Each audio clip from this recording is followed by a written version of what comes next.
مساء الخير لكل اللي عم يسمعونا عبر التردد 103.5. أهلا وسهلا فيكم بحلقة جديدة من برنامج صحتك بالدنيا. معكم أنا عماد خلف من وراء الميكروفون، وضيفي بالاستديو الدكتور لورانس يونس، اختصاصي بالجراحة التجميلية، زميل الكلية البريطانية لجراحي التجميل. اسمحوا لي رحب بضيفنا الدكتور لورانس لحتى نبدأ لقائنا. مساء الخير دكتور. مساء الخير، أهلا وسهلا فيك. مساء الخير لأعزائنا المشاهدين. مشاهدينا للي عم يشاهدونا على صفحتي الإذاعة راديو بوير وبوير عربي، أي سؤال بيخطر على بالكم فيكم تكتبوه عبر كومنت، أكيد رح نجاوب عليه. ونحن نتمنى تشاركونا بآرائكم واستفساراتكم لحتى تأغنوا اللقاء.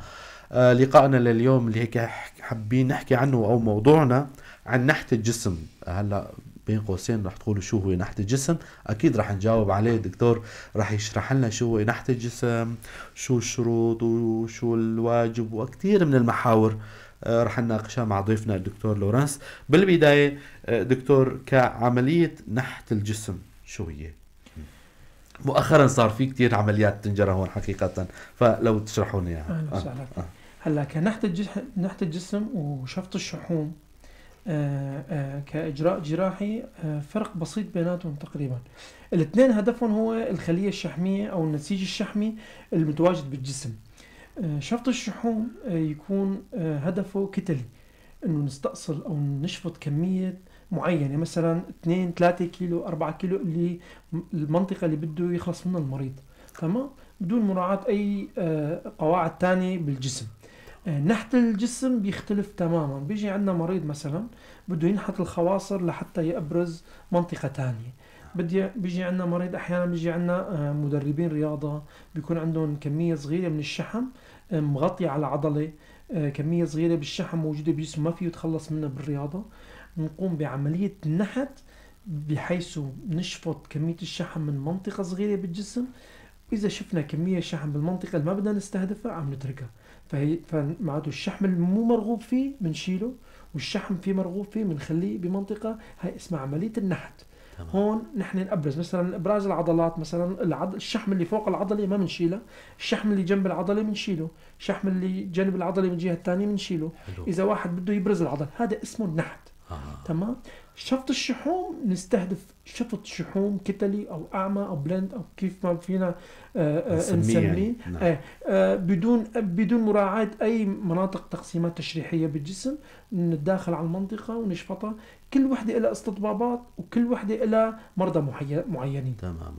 النحت له مرضى والشفط له مرضى. اكيد. اذا هن موضوعين في فرق بيناتهم، يعني هن كل موضوع لحال هو.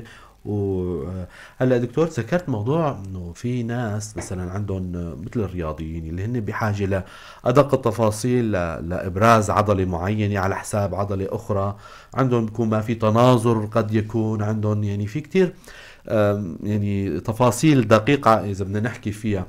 لكن لا، في يعني هو بيندرج تحت موضوع انه اذا بدك تشيل ماده معينه من الجسم نفسه وتحقنها بموضع اخر للحصول على جسم اخر. مثلا اذا بدنا عضله الاليه، في بعض السيدات يكون عندهم هالمنطقه هاي ضعيفه، فهالشيء هذا كمان بيندرج تحت نحت الجسم ولا لا؟ هذا شيء ثاني. نفس الشيء، نفس الشيء كمان، نفس تكنيك النحت الجسم. يعني انا قلت لك انه في منطقه نشفط منه، أيوة. منطقه ثانيه هون منطقه نشفط منه. هذا الشحم اللي شلناه بدل ما نكبه نحن بدنا منطقه نبرزه اكثر مثل عضله الاليه، بنحكم فوق عضله الاليه، تمام، نبرزه. بالمقابل يكون في نقص بالشحم فوق بالخصر بالبطن، صح. ويكون عندي زياده بالشحم بالمنطقه الاليه. فهون صار في تناقض او صار في منطقه اكثر من منطقه بنشوف هذا البروز. نحن برزنا من المنطقه هاي على حساب المنطقه هاي على حساب الظهر والبطن. فهذا يندمج ضمن عمليه النحت، صح، وليس الشفط. الشفط نحن هالكميه كبيره بنشيلها بنكبها.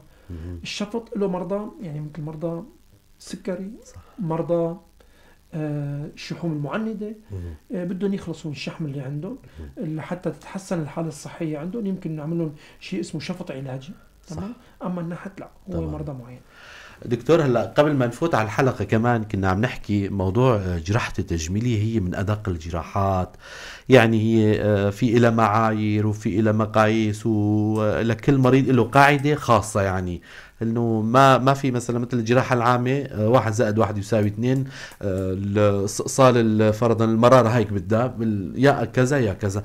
اما بالجراحه التجميليه من وضع مريض لمريض يختلف، يعني التعامل معه او تقنيه العمل بيختلف. طيب هذا اذا بدنا نحكي عن موضوع انه الشروط اللي من المفروض تتوفر بمريض انه راح تعملوا له عمليه نحت الجسم، شو هن؟ في له قواعد، في له معايير معينه حكيت عنها او بدك تحكي لنا عنها؟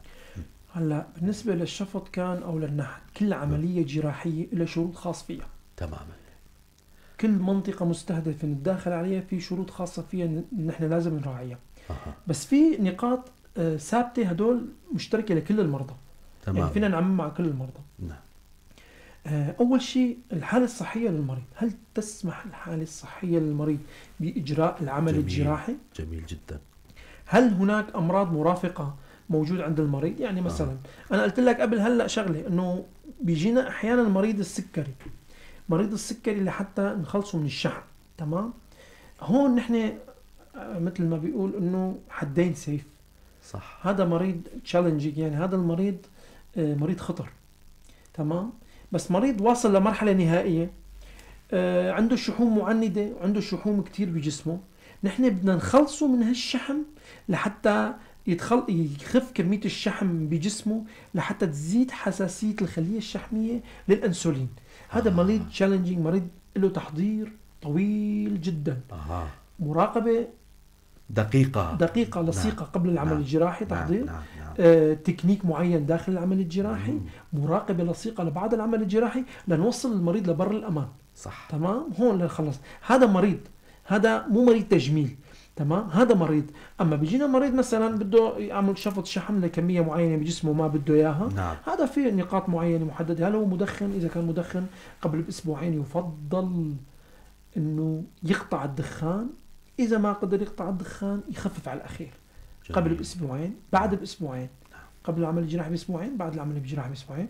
إذا كان في أمراض مرافقة كالضغط، ارتفاع التوتر الشرياني، تمام، لازم يكون عندنا مراقبة لصيقة مع طبيبه الخاص، طبيب القلبية. تمام. إذا كان في عنده سوابق خسارات أو سوابق مرض رئوي كمان لازم يكون في عندنا استشارة ومراقبة لصيقة مع طبيب الصدرية. تمام. هون لحتى ندخل المريض نحضره بطريقة سلسة. صح. يدخل على العمل الجراحي، يعمل عمل جراحي آمن 100%. مثالي 100%. بظروف مثالية 100%. العملية التجميلية هي العملية الوحيدة بين كل العمليات اللي لازم يكون 100% المريض سليم أثناء العملية، وهو شرط واجب علينا حتى بالقانون وبالحقوق. صح.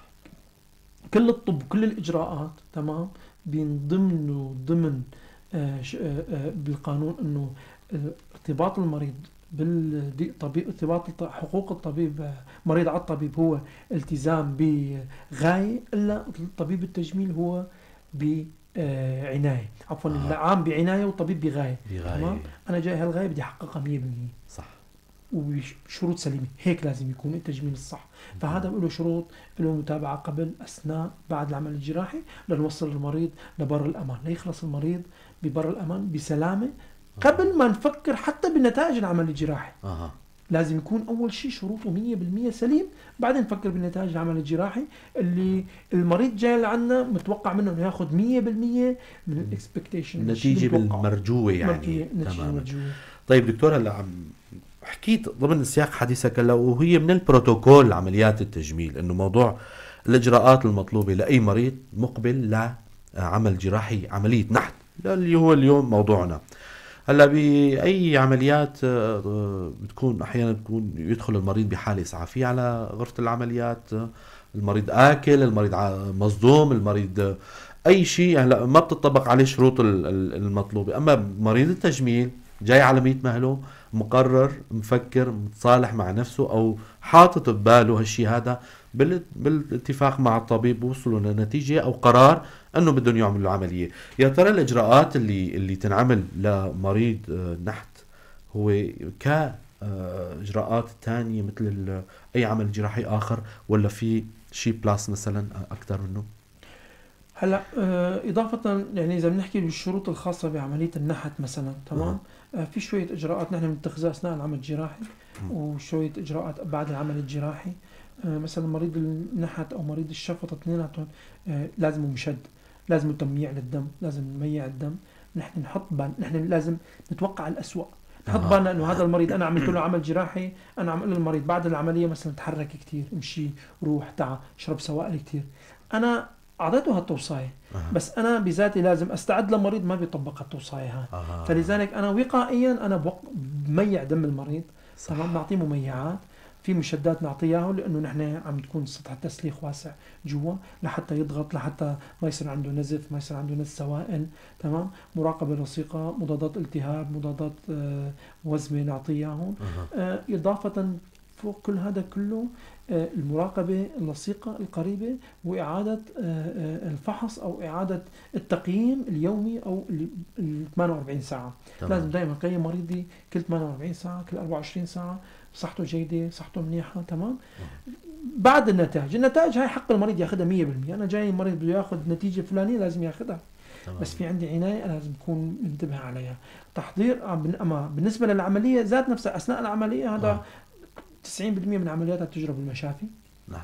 المشفى يتكفل بهالشيء هذا تماما. العقامة، النظافة، عقامة الأجهزة العمليات، عقامة الأدوات، المشفى يكون موجود. الحمد لله عندنا هون في بالمنطقة كتير صار في تدقيق على هالشيء هذا. حلو. وصار في تدقيق فيها بدرجة إنه الحمد لله صرنا نشوف مشاكل في مناطق أحسن منا مثل الشام يعني. نعم. في هلا نشوف إنتانات فيروسات هنيك، إنتانات عم تنتقل عندنا هون. نحن اليوم بهذا الشيء يعني شيء بنرفع راسنا فيه، انه مشافينا معقمه منيحه كثير كثير. حلو كثير، هذا الشيء جيد يعني. حلو كثير. دكتور لو نرجع شوي لورا، قبل المريض هو في امور تلزم للطبيب. هلا كل مريض ممكن يحتاج ل استشارة قلبية، استشارة غدة سم وسكري، صورة شعاعية للصدر، تحاليل معينة مثل تحليل عامل استرالي ممكن، بغض النظر عن نوع العملية اللي عم نحكي عنها اليوم. في إجراءات روتينية هي مطلوبة وأنتم بتلتزموا فيها يعني كشخصكم، والبروتوكول المطلوب لإجراء العملية، إجراء ما قبل العمل الجراحي. في لو تحكي لنا عنها مثلا، شو بتطلبوا من مرضاكم؟ يعني مريض التجميل لازم يكون سليم 100%. أنا قلت لك عادات الشفط، الشحوم العلاجي. نعم. اليوم في عندنا شيء داخلين عليه جديد، والحمد لله أنا بتوقع راح نكون يعني سباقين فيه حتى على الجميع، اللي هو شفط الشحوم العلاجي. لعلاج السكر. صح. قلت لك هذا موضوع كتير كبير، هذا راح نحكي عنه ان شاء الله. ان شاء الله كتير كبير، كتير خطير، بس نتائجه واعده جدا. ممتازه، نتائجه جدا واعده، خطوه جيده. شفط الشحوم للسمنه الموربد، نقول الاوبيسيتي او السمنه المرضيه. تمام. في عندنا اليوم موضوع تاني اسمه شفط الشحوم للسمنه المرضيه على مراحل. وصارت عندنا نتائج حتى هون بالمنطقه بقامشلو، نتائج كتير حلوه عم نشوف فيها. صح. بالعلاج. هدول حالتين مريضين. الحالات الثانيه اللي بيجي عند المريض ليعمل عمليه شفط الشحوم او شد البطن او اي مريض ثاني، لازم يكون المريض بالحاله المثاليه جدا 100%. مثلا كيف يعني دكتور؟ مثلا اذا كان مريض عندي مريض فقر دم، هذا لا يجرى له العمل الجراحي، نقطه انتهى. مريض عنده نقص فيتامين سي مثلا، لا يجرى له هذا العمل الجراحي. حلو. نقطه انتهى. مريض عنده نقص فيتامين د، لا يجرى له العمل الجراحي لحتى يوصل لمرحله السواء. في مريض نقص الحديد لا يجرى له. هذا كل مريض اجرى له عمل جراحي بدون ما ننتبه النواقص اللي عنده، هذا المريض راح ينتهي بمشكله. صح. احتمال تؤدي الى الوفاه، راح يفوت راح ينتهي بمشكله، مشكله التئام جروح. صح. مشكله البطء الشفاء، تطاول مدة الشفاء بذات نفسها بتدخل المريض بمشاكل تانية مؤكدة. كيف؟ فالمريض لازم يكون بحالة مثالية جدا 100%. في حالة في عندنا بعض المرضى بيجونا هن مرضى قص المعدة، عاملين قص معدة. بيجي لعنا في شحوم معينة عنده بيشيله، بده يعمل عمل جراحي له. هذا المريض هو مريض عالي الخطورة، هذا له تحضير. صح. نعوض له فيتامينات، عنده سوابق جراحية، ما عنده معدة لتمتص كل الفيتامينات والمعادن. تمام. فنحن نعمل له مثل بروفايل. بيجي المريض لعندنا بنفحصه كامل. صح. بس إذا في نقص عندنا بعامل نعوض له هذا العامل قبل بأسبوع. تمام. بنعيد التحاليل، بعد ما ندخل المريض العمل الجراحي بيطلع منه بسلاسة وبسهوله، وبيكون المريض مبسوط ونحن مبسوطين. تمام. حلو كثير. اما اذا دخلنا المريض نفسه هذا بدون ما نراعي هالمشاكل، هذا المريض نسبة نجاته من العمل الجراحي هي ضئيل. وإذا نجا من العمل الجراحي راح يفوت بسوابق بعقابيل سيئة جدا. والعقابيل هي يعني الأخطر شيء، يعني لأنه بهالنتيجة لا الطبيب حصل على نتيجة ولا المريض استفاد من العملية، وممكن يفوت ب يعني امور غير مقبوله جدا، يصير يعني عنده صمه جلطات. تماما. موضوع الجراحه التجميليه موضوع متشعب، وهو موضوع كثير واسع. ف يعني اي حدا حابب اليوم ينضم لنا يعني يرسلنا اي سؤال عبر البث المباشر، اكيد رح نجاوب على اسئلتكم على صفحه الاذاعه بوير عربي وراديو بوير. للي عم يسمعونا عبر التردد 103.5، ضيفنا بالاستديو لورانس يونس، الدكتور لورانس يونس، اختصاصي بالجراحه التجميليه، زميل الكليه الملكيه البريطانيه لجراحي التجميل. عم نحكي اليوم بين قوسين عمليه نحت الجسم. حقيقه هي بالفعل عملية نحت، يعني عم ينحتوا الجسم مثل النحات، يعني هي جاية يعني وصف دقيق للحالة. اي حدا حابب ينضم لنا، نحن رح نكون مسرورين جدا لما بتشاركونا بآرائكم وأسئلتكم. دكتور، انه في انواع للعمليات. هلا حكيت اليوم انا عرفت انه في عمليات للعلاج لمرضى السكري، لموضوع الشحوم. هذا موضوع خاص، يعني بحسه صار حلقة خاصة هاي المفروض نحكي فيها. يعني أنا هلا لدريت إنه في هيك شيء. لو تحكينا عن أنواع العمليات أو أنواع التقنيات اللي عم تشتغلوا فيها هون بالبلد عنا. هلا بالنسبة لشفط الشحوم أو نحت الجسم، التقنيات هي خاصة بالطبيب. أما الأجهزة والأدوات اللي بنستخدمها ممكن نشارك المرضى فيها. مثلا أنا مثلا بيجي عندي مريض دكتور إنه أنا سمعت إنه في جهاز فايزر بدي أعمل على الجهاز الفايزر. بسأل المريض شو هذا الجهاز الفايزر؟ كثير بتسمع. ايه، بسأل المريض شو هذا الجهاز أنت شو بتعرف عنه؟ والله دكتور عم يقولوا لي هذا الجهاز الفايزر نتائجه مرعبة. طيب شو هذا هو؟ شو سمع عنه؟ ما بيعرف عنه. في تسويق سيء للأسف. صح. في شيء اسمه التسويق السلبي. تمام. تماما. انا اليوم مثلا لما بدي اجي اعمل عمل جراحي، بدي استهدف منطقه معينه. تمام. اختيار الجهاز بيريح الطبيب، ما له علاقه بالمريض. تماما. يعني انا مثلا جهاز الفايزر اذا بشتغل عليه بدل ما تكون العمليه ساعه ونص بخلصها بنص ساعه. جهاز الفايبر بدل ما اشتغل عليه بعمليه مثلا 3 ساعات بخلصها بساعه. صح. يو اي ال مثلا نفس الشيء. الليزر اللي بيحكوا عنه كمان نفس الشيء. هذا مو خاص بالمريض. تمام. هذا خاص في آلية عمله وخاص فيني. تمام. أنا بختار المريض المناسب لأي جهاز. هذا تقنية العمل الجراحي خاصة بالطبيب. اختيار الطبيب هذا. اختيار الطبيب هذا. جميل. أنا لي ارتباط، لي علاقة، لي مثل ما بيقول كونتاكت بيني وبين المريض على النتيجة. بدك النتيجة أنا الفلانية. دكتور بدي هالنتيجة هاي. صح. بيجي المريض عندي دكتور أنا بدي هالنتيجة هاي، أنا فيني أوصلك عليها. تمام. صح. أما كتقنية المستعملة وكالأجهزة المستعملة هي في شيء معين أجهزة لا جراحية. تمام. في عندنا أجهزة لا جراحية لمعالجة السمنة، نتائجها بسيطة مو كتير. يعني مو هذا الشيء اللي مثل المريض ملحوظ. يعني في فرق بين المريض تحطه على جهاز بالمركز مثلا عندك 4 شهور ليشوف 25% من النتيجة بيلاقيها بعمل جراحي بساعة. في فرق. مريض طلع شخص تاني. صح. هيك بيطلع. عرفت كيف؟ اما بالتقنيات الثانيه مثل ما قلت لك، في عندنا الفايزر، في عندنا الفايبر، في عندنا الليزر. تمام. في عندنا اليو اي ال. تمام. ايه هدول كلهم خاصين فيني انا. تمام. انا بختار دائما الانسب الاقل ضرر على المريض. جهاز الفايزر اللي بيحكوا عنه واللي عملوا ضجه وعملوا تسويق، هو دخل 3-4 اجهزه منه للبلد. سعره غالي جدا. نعم. تمام. حبوا يعملوا له تسويق. صراحة حبوا يعملوا له تسويق وصرفوا مصاري عليه لأن عملوا تسويق مؤتمرات. وأنا أيوة. كنت أحد المشاركين بالمؤتمرات. تمام. طبعا المنبر مفتوح لك دكتور. أنا نحن ما عندنا أي أنا دائما وعي مرضاي لما بيجي مريض. فالكلام مفتوح لك. أي شيء تحابب توصل الفكرة صح. لما بيجوا بيسوقوا لجهاز إنه هذا الجهاز طيب هذا الجهاز صار له عم يعمل مشاكل، بيعمل حروق. مثلا انت عامل عمليه شفط لمريضه، بعد 5 ايام تجي والله منطقه من الجسم صارت كدمة اسود، كذا سوداء. صارت سوداء، صار في تموت. تمام اها تمام، معناته هذا الجهاز مو مناسب لهالمريض. صح. هن لما بيسوقوا له الجهاز بيقول لك هذا جهاز سحر، ما في كدمه، ما في دم، ما في وزمه، ما في، مو صحيح. نحن اليوم في ادويه معينه بنستخدمها بالعمل الجراحي ما بدها لا كدمه ولا وزمه ولا شيء.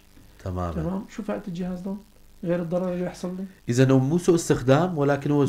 الجهاز ما هو مناسب، جهاز ما هو مناسب للحاله الفلانيه. ليك اي نعم. شيء عندنا بالحياه في له مضار، في له مساوئ. تماما. عمليه الشفط انا كطبيب لما بقارب مريض وبحطه وبستخدم الادوات المناسبه له، انا بدخل المريض بمثاليه مطلقه، بفوت المريض بيطلع بدون اي مشكله كانه ما عمل اي عمل جراحي. تمام. جميل جدا. انا ليش بدي اتحمل مشكله جهاز ماني ذنب فيه؟ ليش انا بدي يجي مريض يفرض علي جهاز فايزر او الليزر اللي يمكن يحرق الجلد عنده؟ انا فيني اخلص انا عمليه بدون هالجهاز هذا، ليش انا بدي فوت فيه؟ انا في عندنا مرضى بيجوا بالاخص اللي بيجوا من برا البلد، بيجوا لعنا دكتور نحن بدنا نعمل هذا الجهاز. طيب انت شو بتعمل على الجهاز؟ سمعانين فيه، شفنا على اليوتيوب. طب بدك تاكدت من طبيبك الخاص؟ في عندك طبيب خاص، انا بعتبر كل شخص لازم يكون في طبيب خاص فيه. صح. طبيب تجميل خاص فيه، مستشار له كمستشار مرتاح له يعني. ايه مستشار فيه، استشير مستشارك قل شو هذا الجهاز، خذ منه المعلومه، لا تاخذ المعلومه من اليوتيوب ومن النت الفيسبوك او كذا. نعم، مواقع التواصل الاجتماعي تكون معلومات غلط يعني. نعم. المعلومه الطبيه لما بتاخذها صح وبيرفكت بيور لازم تاخذها من طبيبك الخاص فيك. صح. تمام. فالاجهزه والتكنيك والتقنيات هذا خاص بالطبيب، نحن نكون حذرين جدا بتنقايه الاجهزه. كثير حذر نحن نكون. تمام. حلو. لانه نحن نتجه دائما لابسط شيء لحتى ما ينأذى المريض. لانه همنا بالاساسي وبالاول والاخير يدخل المريض بسلاسه بدون ما يصير معه اي مشكله. صح. أو جميل جدا. جميل جدا. نحن هلا سؤالنا وصلنا للنقطه اللي انه من المفروض انه يكون دكتور الشخص اللي هلا حابب يعمل او كذا، وهو اللي عم يسمعونا هلا مستمعينا اللي عم يسمعونا، عم نحكي اليوم عن موضوع ناحيه الجسم، يا ترى هل له اضرار ومخاطر هالعمليه الجراحيه؟ النوع من العمليه الجراحيه. انا كعمليه ذات نفسها ما لها اضرار. تماما. مضار 0%. يعني رقم هذا 0% دكتور، يعني بيسوي عنا جدل انه ترى صفر وبثقه. بثقه. حلو كتير. ما في شيء مطلق بالطب. تماما. لكن هالعمليه بالذات 0%. ما بتخلوا لكم خيط امان ولا 1%. لانه دكتور دائما مثلا طبيب القلبيه بتاخذ اللي عنده مريض يكون ماله عليل، صحه القلب تمام، بيحط له نسبه معينه 3% 5% لحتى يعمل مثلا. عندكم دكتور هالثقه هي انا عجبتني. تمام. كيف من وين عم تاخذوها؟ المثالي. نعم. لما يكون عندي مريض مثالي، مريض ما عنده أمراض، جميل جدا، مريض ما عنده مشاكل، حلو، مريض حضرته أنا بشكل جيد للعمل الجراحي قبل بأسبوعين، كان مدخن وقفت الدخان، القصة المرضية وكذا وإجراءات مطلوبة وتحضير وكذا، البروفايل عنده كامل. هذا المريض بيفوت وبيطلع 0%. أنا أعطيه نتيجة 0%. حقه هذا. المخاطر قصدك 0%. جميل جدا. 0%. الثقة عجبتني. لا هذا رقم يعني رقم بيخوف يعني عن جد. تمام. بس المريض المثالي عملية شفط الشحوم 0%. في شغلات مثلا بنقول مريض عمل عملية ومات بالجلطة. هذا مريض غير محضر. تمام. صمة رئوية صارت معه مثلا يعني. نعم. صمة شحمية. هذا المريض اما غير محضر. ايوه. او في عندنا مشكلة اثناء العمل الجراحي. وارد. هي ما اجرت باتقان. او في عندي مشكلة بمتابعة المريض بعد العمل الجراحي. مؤكد. اما انا او المريض نفسه. او مريض المدخن اذا قطع الدخان قبل العمل الجراحي وبعد العمل الجراحي جلب الدخان، نسبة الجلطة بترتفع عنده. مؤكد. نسبة الشمة الشحمية عنده كمان عالية. كمان. تمام. فلذلك نحن لازم نكون على دراية، نكون على مثل ما نقول على ورقة بيضاء عن بساط أحمدي يعني. نعم. إنه نحن لازم نراعي شروط المرحلة، وحدة قبل بعد أثناء، لحتى نوصل للشيء اللي قلت لك اللي هو حلقة متكاملة. حلقة متكاملة. نعم. المريض والطبيب لازم يكون في ثقة طبعا متبادلة بين الاثنين. تمام. جيد جدا. لحتى يوصل المريض لنتيجة 0% مشاكل و100% منافع. حلو كتير. قاعدة كتير حلوة دكتور، وبثقة وعجبتني كتير يعني دكتور. وحقيقة كفاءاتنا وخبرات المنطقة وأطبائنا الجراحي التجميل يعني ملاحظ انا كقريب من السلك الصحي كتير، يعني ملاحظ كتير اللي بيجوا من دول اوروبيه، هن اهلنا يعني بيعملوا هالعمليات، عمليات فعلا ما صغيره، وعمليات نوعيه، وبيحصل على نتائج جيد، يعني جيدة جدا يعني ومرجوة. فهالشي هذا مثل ما تفضل دكتور، إذا بيرتبط بتحضير المريض بشكل جيد، العمل الجراحي بتقنية وأيدي خبيرة ويعني بظروف مثالية، طبعا بيختمها المريض ومتابعة الطبيب لمريضه. هالحلقة هي تعاون. مجرد تعاون المريض مع طبيبه، هون بتكتمل الحلقة وبيحصل المريض والطبيب على نتائج مرجوة. هذا دائما نحن عبر منبر بوير، ورح نختم لقاءنا اكيد الدكتور رح يعطينا هالتوصيات للمستمعين للمستمعات، انه دائما المريض يطبق توصيات طبيبه بادق التفاصيل. هاي اكيد رح تكون من ضمن احد التوصيات. دكتور هلا شخص عم يسمعنا، يا ترى انا كيف بدي اعرف حالي بدين؟ شو هي المعايير البدانة؟ العمر، الوزن، الطول، الكذا، لو تفضل. هلا نحن طبيا عندنا شيء اسمه مشعر بودي ماس اندكس او BMI. ناخذ الطول والوزن نقسمهم على بعض، تمام، بطريقه معينه، قاعده بيطلع رقم. هذا الرقم اذا كنت اقل، كنت اصغر، كنت اكبر، كنت هذا. في عندنا سمنه تهديد، بس اول شيء مريض طبيعي، مريض تحت طبيعي، مريض طبيعي، مريض مهدد بالسمنه، مريض سمين، مريض سمين مرضي. هيك بيكون بيطلع معنا تماما. اما بالنسبه للمريض، يعني الشخص الطبيعي او المواطن العادي او الشخص العادي صعب عليه هالشيء هذا. صح. فيه يلاحظ تراكم الشحوم الشكلي على الجسم. تمام. على الوجه، على الاركان، على الوجه. او يعني ما في انا اليوم اشوفك تقول لي والله دكتور انت سمعني شوي تغير بالمره. اما كارقام هيك صعب عليه شوي انه يحسب، يقعد كل مره بالاله حاسب يحسب هذا، عرفت كيف؟ صح. تمام. بالاضافه الى انه في عندنا في شيء بالداخل طبعا اللي هو الادويه. اذا كان طبعا نحن نحكي دائما عن المريض المثالي، اذا في ادويه مرافقه هذا لازم ما نتدخل بعمليه السمنه او حتى بقياس السمنه، لحتى العامل المسبب يروح. مثلا المريض ياخذ كورتيزون، مريض ياخذ ادويه معيضه، مريض ياخذ فيتامينات ومعادن خارجيه، تمام، كله مؤهب للسمنه. ممكن تكون مؤقته، ممكن تسوء بزوال السبب، بس خلصت العلاج تبعك ترجع جسمك للطبيعي. تمام. اذا كان في عندك سمنه معممه صار بجسمك. بس انا كمان ماني مريض وصار عندي تراكم بشحوم البطن مثلا، اليوم بنطرونك مله مثلا. هذا احد المشعرات يعني هذا ذاتيه، يعني ما في ما بدها هذا ما بده شيء. انت بتعرف انه في شيء خطر عم بالضبط، انذار الخطر لازم تنتبه له. جميل جدا. راح هيك شوي نتطرق لاسئله المستمعين. دكتور الاخت تمرين حسن عم تسال: مرحبا، انا حابة اعمل تقطيع الياف في الوجه. ما بعرف انا شو هالشيء هذا، الدكتور اكيد عرفان. كيف هي؟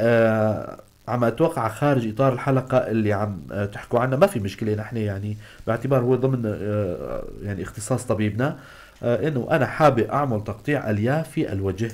كمان كملت: مشان تقطيع الياف الوجه كمان تجميل، ممكن استفسر عنه لو سمحت؟ فما بعرف اذا حابة تكملي السؤال، بحسه جاي ناقص يعني. الأخت تمرين إذا حابة ترسلي السؤال مرة تانية كمان، ما بعرف إذا توضح السؤال عندك دكتور. بالنسبة للألياف، مو اسمه تحرير ألياف، وليس تقطيع. هي قاسية شوي. تحرير ألياف. هاي ربما خانته تحرير ألياف. أحيانا بيجيني مرضى كتير بصراحة هي الحالة هاي. حب الشباب. أيوة. أكثر من مرضى حب الشباب. نعم. بعد ما ينتهوا وبيكون في سوء إدارة العلاج بالأثناء هجمة الحب الشباب، بينتهي بشيء اسمه تندب. تصير مثل ندبة أو حفرة. تماما. أحيانا بيجي عندنا جروح بالوجه، جرح مثلا معين، بيجي حرق معين بالوجه، جرح معين، بينتهي بندبة. هاي الندبة هي عبارة عن طبقة الجلد فوق، عندنا طبقة العميقة، تجي هالطبقة الجلد اللي فوق بيصير عندنا شيء اسمه ألياف، تليف. هذا التليف بيسحب الجلد لجوا، تمام. أيوة. فبيصير عندنا التصاق بين الجلد وبين الطبقة العميقة. بالجلد الطبيعي يكون في فراغ بيناتهم هيك. نعم. هذا الفراغ اللي بيناتهم يكون شحم أو كولاجين أو جران سبستانسز أو المواد الثانية الموجودة، تمام. فالفرق إنه في عندنا هون الآلية المرضية. الآلية المرضية هون نحن بنعالجها، بنحرر هالألياف الموجودة، فتحت صار شيء عندي اسمه ديد سبيس او أيوة. مساحه ميته. صح. هالمساحه الميته بناخذ كميه شحم معينه من جسم المريض او فيلر وبنحقن فيه لحتى يضل بعيد عنه وما تصير الياف مره ثانيه تسحب الجلد لجوا وتعطيني المنظر البشع. حلو كتير. تمام. هي عمليه شوي معقده بدها جلسات مكرره، مو عمليه واحده. حسب الندبه تضل حسب دكتور، الندبه، حسب استجابه الجسم، صح. حسب الحاله الصحيه للمريض، اذا مريض مدخن ولا لا، اذا مريض بيهتم بحاله لا، اذا مريض فعلا نقص تغذيه ولا لا. تمام. كله له عوامل. بس احيانا بيكون في عنده اكثر من جلسه، اقل شيء 3 جلسات بيكون. تماما. الأخ رودي إذا حابب تطرح سؤالك نحن يعني مستعدين لنطرح سؤالك. إذا تبعته أهلا وسهلا فينا نطرح سؤالك للدكتور. وعندنا لسه جملة من الأسئلة كمان، وما بعرف إذا زملائنا بالكنترول قد ضل معنا وقت أشروا لنا بعدين. يعني دكتور هلأ في ناس سؤالنا اللي هو مين هن الفئات العمرية المسموح نشتغل لهم جراحة نحت الجسم؟ هلا نحن أكثر شيء المريض اللي بعد البلوغ فينا نعمل عمل جراحي للمريض بعد البلوغ لحتى الشيخوخة. إذا قبل البلوغ ما في قبل البلوغ ممنوع. إذا طيب مين هن اللي فينا نشتغل لهم؟ يعني اللي سواء الفئات العمرية اللي ما فينا نشتغل لهم، إذا معناته هن اللي قبل البلوغ. بعد البلوغ فينا نشتغل ذكر أو أنثى نشتغل لهم بس لازم يكون صاير بلوغ وواصل مرحلة التطور الجسمي والشكلي لمرحلة النهائية. يعني ما في تطور بعده. واللي ما بيحملوا أمراض مناعية أو كذا، يعني طبعا هدول كل وحدة شجرة يعني. بتصير شجرة بنفوت فيها. إذا بالعموميات العموميات أي مريض صار عنده بلوغ بعد البلوغ. وأكثر مرضانا اليوم اللي عم يراجعوني هن مرضى النساء طبعا. صح. هن بيحبوا يتجملوا دائما. مرضى المراهقين اللي أوشكوا على الانتهاء من مرحلة المراهقة وبيدخلوا بمرحلة البلوغ. هاي المرحلة يعني حتى المراهقة في عندنا ضعف بإدارة هالمرحلة هاي للأسف جدا. فلذلك نشوف اليوم للأسف قزامة. نعم. قصر قزامة وليس قصر الطول. قزامة يعني قزامة وصلنا نشوف اليوم. صح. في عندي مرضى عم شوفهم قزامة يعني. السبب هو ضعف بإدارة مرحلة المراهقة. صح. يعني بتمنى من الأهل بيكونوا أوعى من هيك شوي. أنا بنتي قبل ما تدخل بمرحلة المراهقة إذا شفت تسمينة شوي وشي على دكتور، مو تجي من دكتور غدية حتى لا. صح. لازم هاي المريضة إلى شغلات معينة نعمل ينزل وزنها لحتى ما يصير عندنا شيء اسمه بلوغ مبكر، لحتى ما يصير عندنا شيء اسمه قزامة. هذا رح نعمله حلقة بحث هاي كمان يعني موضوع يعني آخر. يعني شيء مزعج. أنا عم شوف لما بشوف مريض مرحلة القزامة أنا بنزعج بصراحة. في شيء ملحوظ هاي وجيل يعني صرنا عم نشوفه. دكتور من شوي حكيت عن موضوع الإيجابي إنه بثقة إنه كتير عجبتني هالنقطة هاي. هلا بدنا نحكي عن موضوع إيجابيات هذا النوع من العمليات، عمليات النحت اللي بتشتغلوها. شو الإيجابية فيه؟ هلا أول شيء نحن تقريبا 70% من المناطق المستهدفة هي شحوم معندة. نعم. يعني الشحوم المركزية. نعم. حول البطن والأرداف والظهر وكذا. لا الأرداف الأرداف شيء ثاني. بس الشحم المعند دائما بيتواجد بالبطن خواصر ظهر. نعم. يعني أنا مثلا اجاني مدرب كمال أجسام. صح. يعني عنده العضلة مقدمة. صح. وعنده شحم بالبطن. عملي الدكتور ما شو حلته هدول. معنا. عملي ما شو صح. ما بيروح. شحم معند قوي. طاقته قوية. قوته بمنطقته قوية. تمام. صح. يعني أنا لاحظت في شغلات كمان يعني بعيد الشر عن أي حدا يعني. مريض الإيدز. بيدوب عنده العضلات، بيدوب عنده العظم. بس هالشحم اللي بالمنطقة ما بيدوب. بضل. فلذلك مريض الإيدز له سحنة معينة دائما.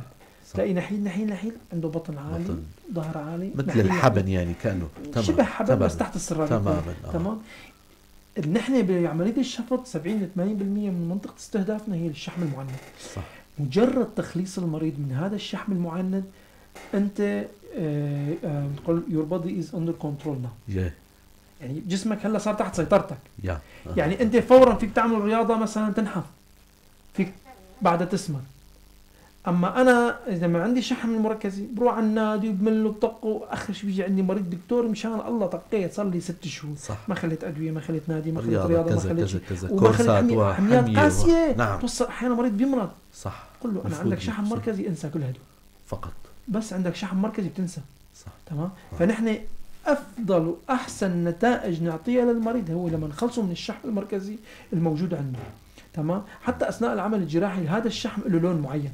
صح. شحم كل الجسم بيكون لونه ابيض. إلا الشحم المركزي بيكون اصفر مثل الذهب. صح. تمام.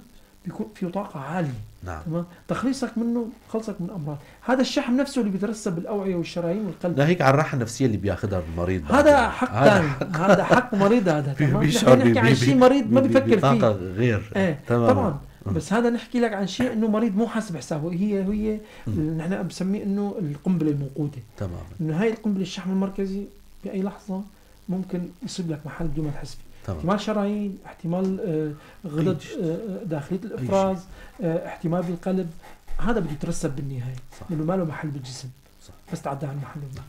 الدكتور الوقت عم يداهمنا وعندنا كم سؤال بدنا يعني ندمجهم، لكن سؤال الأخ رودي هو جاي شوي طويل رح نطرحه. تكرم عينك أخ.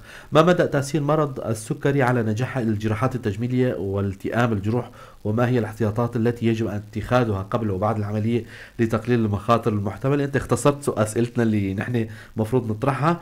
وهل يمكن أن يؤثر التلوث البيئي على مناطق الجزيرة مثل استخدام النفط وريحة المازوت على زيادة خطر الالتهابات والمضاعفات بعد الجراحة؟ شكرا لك أخي، ورح نطرح السؤال للدكتور ونترك المايك للدكتور. تمام. سؤاله كتير حلو. الشق الأول. الشق الثاني لا 100% تلوث ما له علاقة. 100%. تمام.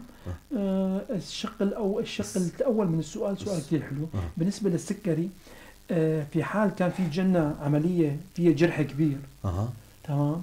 هون مريض السكري مريض خطر. نحن لازم نراعي إنه هذا المريض احتمال ما يلتئم الجرح عنده. لذلك لازم ضبط السكر أقل شيء شهر. صح. يكون تحت قبل العمل الجراحي. نعم. وبعد العمل الجراحي بشهر. هذا واحد. اثنين، تقليل الإرضاض الرد جلد أثناء يعني أنا التكنيك اللي بختاره لازم يكون تكنيك يكون الجرح فيه قليل ما يكون كبير. صح. أما بالنسبة لشفط الشحوم إذا حضرت المنيح بشكل جيد، لأنه مدخل أصلا شفط الشحوم كيف ما حكيناها مدخل الجراحي له أو الجرح ما فيه. صح. ثقب مثل صغير يعني. نعم. هذا الثقب حتى ما بنخيطه بتسكر لحاله. ثقب صغير جدا. فالسكر ما له أي تأثير عليه أبدا 100%. أما إذا كان في عمل جراحي كشد ترهلات، شد وجه، تمام، هون ندب طويلة بتجي ندب طويلة. هون بنخاف من عدم الالتئام أو تأخر الالتئام اللي راح يضرب المنظر الجمالي للعملية للأسف. إذا صار تأخر التئام. تمام. دكتور مضطرين نختم لقائنا بنصائح وتوصيات للمستمعين. نحن الحديث معكم مشوق وحديث التجميل هو بحاجة لساعات، لكن الوقت داهمنا ورح يقروا الأخبار بعد ما نخلص. رح نترك المايك للدكتور لورانس ضيفنا كان ببرنامج صحتك بالدنيا، اختصاصي بجراحة التجميلية عبر من مربوير. كم نصيحة وتوصيات من عنده لألكم؟ بالنسبة لإجراء العمل الجراحي أنا يمكن حكيتها بسياق الحلقة هلا شوي قبل شوي. يفضل ناخذ معلومتنا من الطبيب. نعم. واحد، ما يكون مصدر المعلومة لنا هو اليوتيوب أو مواقع التواصل الاجتماعي. نعم. ما يكون مصدر المعلومة عندنا هو التسويق السيء اللي عم بيصير. ما يكون مصدر المعلومة عندنا هو شخص غير مرغوب فيه أو شخص غير موثوق فيه. صح. تمام. نعم. لازم تاخذ المعلومة لما بدك تتخذ القرار على هالمعلومة هاي لازم الشخص يكون ثقة لحتى ما تندم عليها بعدين. صح. تمام. نحن اليوم بصراحة في شيء يمكن ما ضوينا عليه. نحن في عنا شبه فينا نقول انه فلتان. صح. بالموضوع التجميل، وهذا الشيء عم ينضبط وعم ينشغل عليه، وهيئة الصحة والإدارة الذاتية يعني عم تحط جهود جبارة لحتى تعطي للصحة وللتجميل بشكل عام حقه في مناطق شمال شرق سوريا بشكل عام. تمام. وبنعود هذا راح يكون حلقة خاصة يعني حلقة بحث أو يعني موضوع هذا راح نتناوله إن شاء الله دكتور قريب. فلذلك أي مريض بتمنى متجه لي ليعمل إجراء تجميلي يتأكد قبل كل شيء أنا رايح عند دكتور تجميل ولا دكتور خبرة أو ممارس مزاول للمهنة ما هلا هن يعني الموجودين بيقولوا نحن دكاترة خبرة. هدول مو أطباء. ما لهم أطباء. أي طبيب ما طبيب جراحة تجميلية أو إجراءات إذا كان جلدية على الجلد طبيب جلدية هذا طبيب خبرة ما له علاقة بالتجميل. نعم. 90% منهم بينتهوا بمشاكل. صح. 90% بيطلعوا بمشاكل. المريض بيتحمل المسؤولية. المريض بيتحمل المسؤولية. الذهاب له يعني. الذهاب له. التجميل شيء حلو. وان شاء الله راح نخليه شيء حلو، ان شاء وراح الله. نحافظ عليه وراح نحميه، وراح نوصل رسالتنا لكل المرضى اللي بدهم يعملوا اي اجراء لحتى يحصلوا على نتائج معينه. قلت لك هذا اهم شيء اليوم، شيء التحدي انه لا تكون ضحيه، ضحيه، لا تكون ضحيه فيسبوك ضحية. وتسويق، سوء اختيارك يعني. لا تكون مو سوء اختيار. اها. في فرق بين لما يكون سوء اختيار مريض، في فرق بين لما انا اجي اخدع مريض. كمان هذا لما انا مريض اجي مثلا افتح الفيسبوك بدي ادور وبلاقي واحد بيقول لي والله الفلان الفلاني الماركه الفلانيه الفلانيه تمام، ترويج يعني. ترويج له بقع فيه هذا. انت بدك تعمل اي اجراء تجميلي، في عندك شيء اسمه طبيب اخصائي جراحه تجميليه، نعم. بتروح لعنده بتاخذ كامل معلومه بتاخذ حقك منه تماما. 100%. حلو كثير. شكرا لكم أهلا الدكتور وسهلا لورانس فيك. يونس، اخصاصي بالجراحه التجميليه، على اللقاء الحلو والمعلومات اهلا الجميله. وسهلا فيكم، شكرا. شكرا لكم مستمعينا ومتابعينا على حسن متابعتكم. على امل نلقاكم الاسبوع القادم ضيف جديد وحلقه جديده. تضلوا بخير وسلامه.